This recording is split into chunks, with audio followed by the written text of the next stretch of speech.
All right, so Tulsi Gabbard has been on an absolute tear recently. She's been going around the country doing a bunch of interviews, basically putting on full display this seemingly Dave Rubin style 180-degree ideological shift in her political beliefs, as this is somebody who, supposedly used to believe in things like Medicare for all and was, nominally an anti-imperialist. That was sort of her flagship issue. And now she is coming out and arguing against the measly crumbs that are left within the $1.75 trillion Build Back Better plan. And she does it not even using, actual legitimate arguments, but she basically does it with pure establishment Republican rhetoric. So let's go ahead and hear from Tulsi Gabbard, and then I'll describe exactly how delusionally wrong all of this actually is.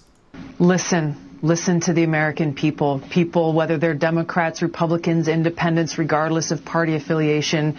People are struggling. People are frustrated with the fact that their government that is supposed to be serving them is ignoring their interests. When you look at the impact of inflation, this is affecting families all across the country.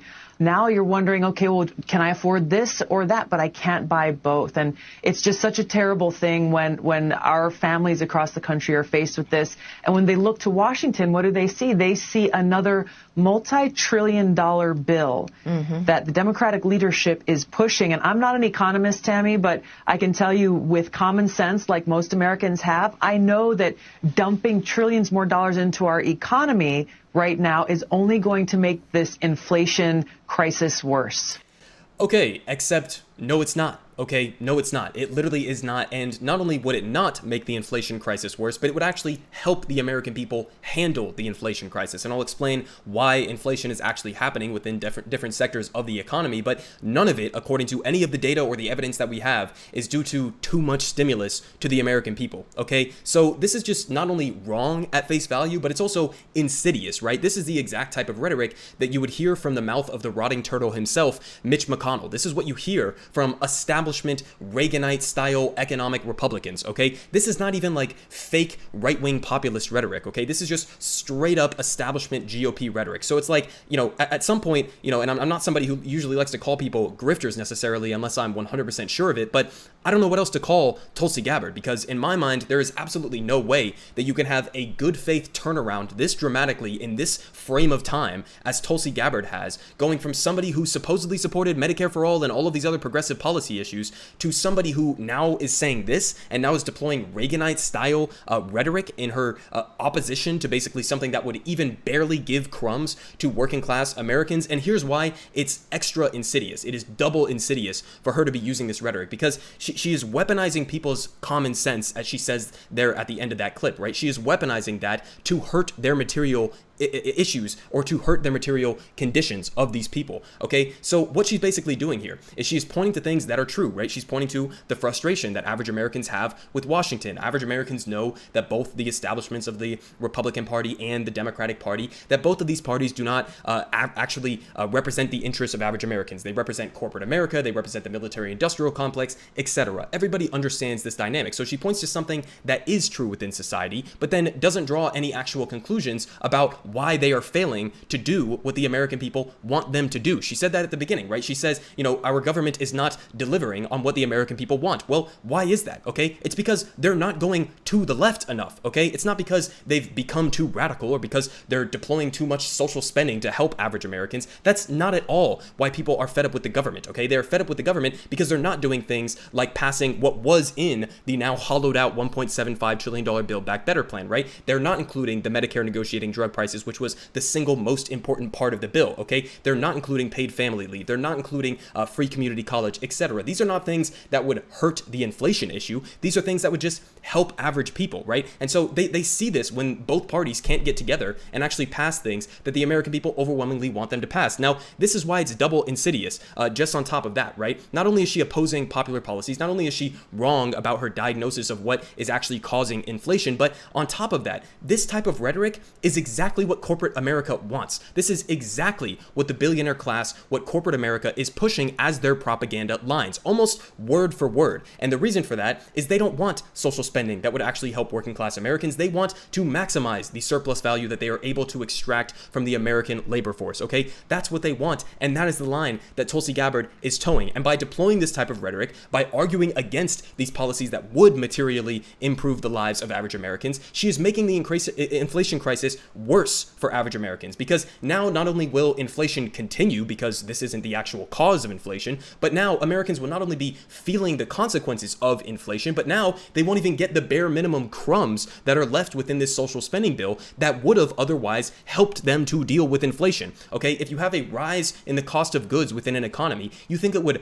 hurt the American people to give them access to universal pre-K or to give them childcare to be able to go and actually do their job and be able to afford childcare? You think that would hurt their ability to deal with inflation? You think it would hurt their ability to deal with inflation if we had Medicare lowering prescription drug prices for every American? That is the exact opposite of worsening inflation. It would help people deal with the problem of inflation. So what is actually driving inflation within the economy? Well, a lot of it is sector specific, and we're going to get to a couple examples of that, but in a broader sense, it's what we've been talking about the entire goddamn time. It's the supply chain. We just went through an entire global pandemic, okay? And believe it or not, when you spend multiple decades from the Reagan administration onwards, okay, exporting our actual production jobs overseas to places like China and other parts of Asia, okay, if you export all of our jobs overseas, then we are vulnerable to disruptions in their supply chains and in our own supply chains, okay? So if you don't have domestic production capabilities, then you're not going to have a resilient supply chain. So when there's a global pandemic that fucks up the supply chain, both in China, which they're dealing with their own supply chain issues right now,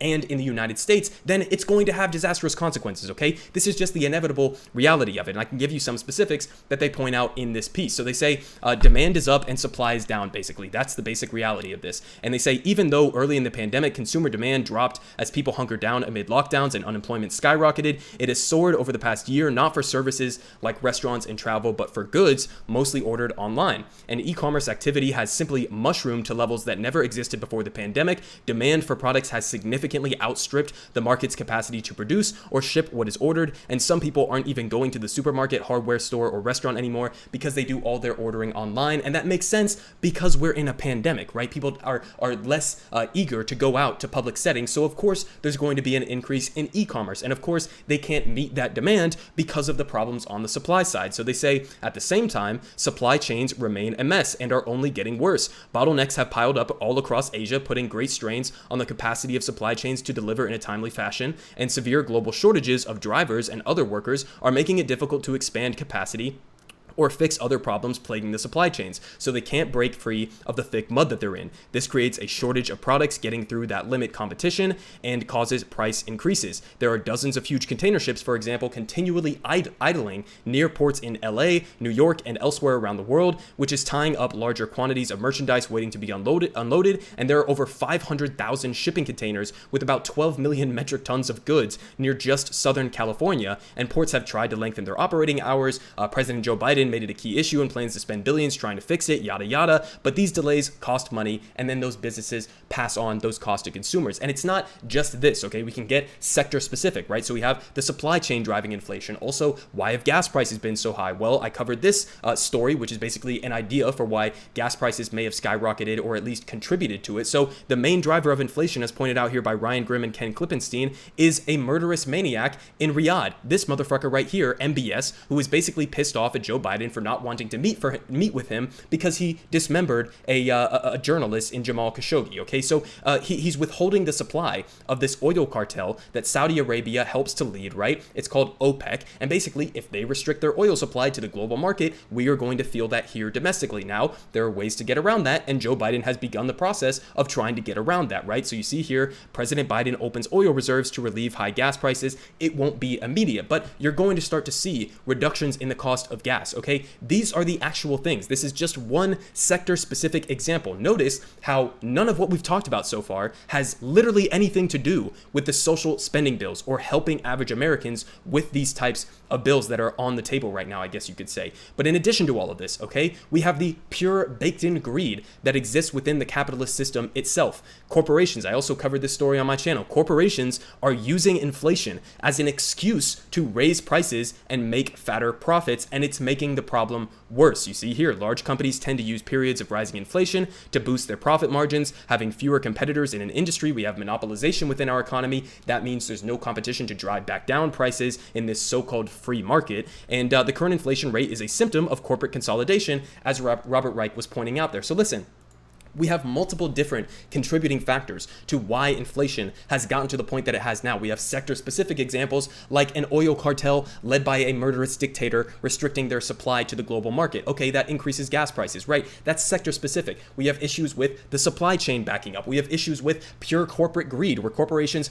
are using this narrative of inflation to just say, hey, what if we just padded our bottom line? I mean, these are billion-dollar corporations that are making record profits during the pandemic and somehow simultaneously are having to raise prices. That math does not add up, but it does add up if you understand that under a capitalist system, these corporations, their only drive is for profits. Their drive is not to provide goods to you to be cheap and accessible, okay? It's not to provide you with your basic necessities, all right? It is to restrict your basic necessities from you so that they can price gouge you as much as humanly possible. That is their only purpose. That is their purpose under the order of a capitalist economic structure. Now, Tulsi Gabbard, when she talks about inflation, she doesn't mention any of those things. She doesn't mention the supply chain issues. She doesn't mention OPEC. She doesn't mention corporate greed. All she chooses to focus in on is what? The measly crumbs that are left for the American people in the Build Back Better Act. Again, I covered this so many times on this channel. They already gutted basically everything that corporate America didn't want in this bill. Okay, they took out the most popular portions. We know this. Kirsten Sinema took nearly $1 million in bribes from Big Pharma to then oppose Medicare lowering prescription drug prices. Okay, this is what the American people want. The American people want these big, bold agenda items that Joe Biden ran on and that he promised. But Tulsi Gabbard is sitting here and trying to get people to believe that the problem with inflation within this economy, the problem with their economic hardship and suffering that they are feeling right now is not the corporate greed. It's not the murderous dictators in Saudi Arabia. It's not the supply chain issues that have been completely fucked by decades of outsourcing of US jobs to places like China. None of that is the reason for why your economic suffering is happening right now. It's actually because these scary radical socialist commies like Joe Biden tried to give you measly crumbs. It's a pathetic narrative that she is trying to build here, and it is, again, a narrative that you would hear from somebody like Mitch McConnell, okay? She's not even good at doing the whole like Trump shtick where he pretends to care about people and pretends like he's going to be some sort of a populist, right? She has completely lost the plot on all of this. It is absolutely wild to see this turnaround from Tulsi Gabbard, and again, I don't use the grifter term lightly, but I have no idea how you would possibly have this much of an ideological turnaround or a rhetorical turnaround with it actually being genuine. I think Tulsi Gabbard has absolutely lost her mind.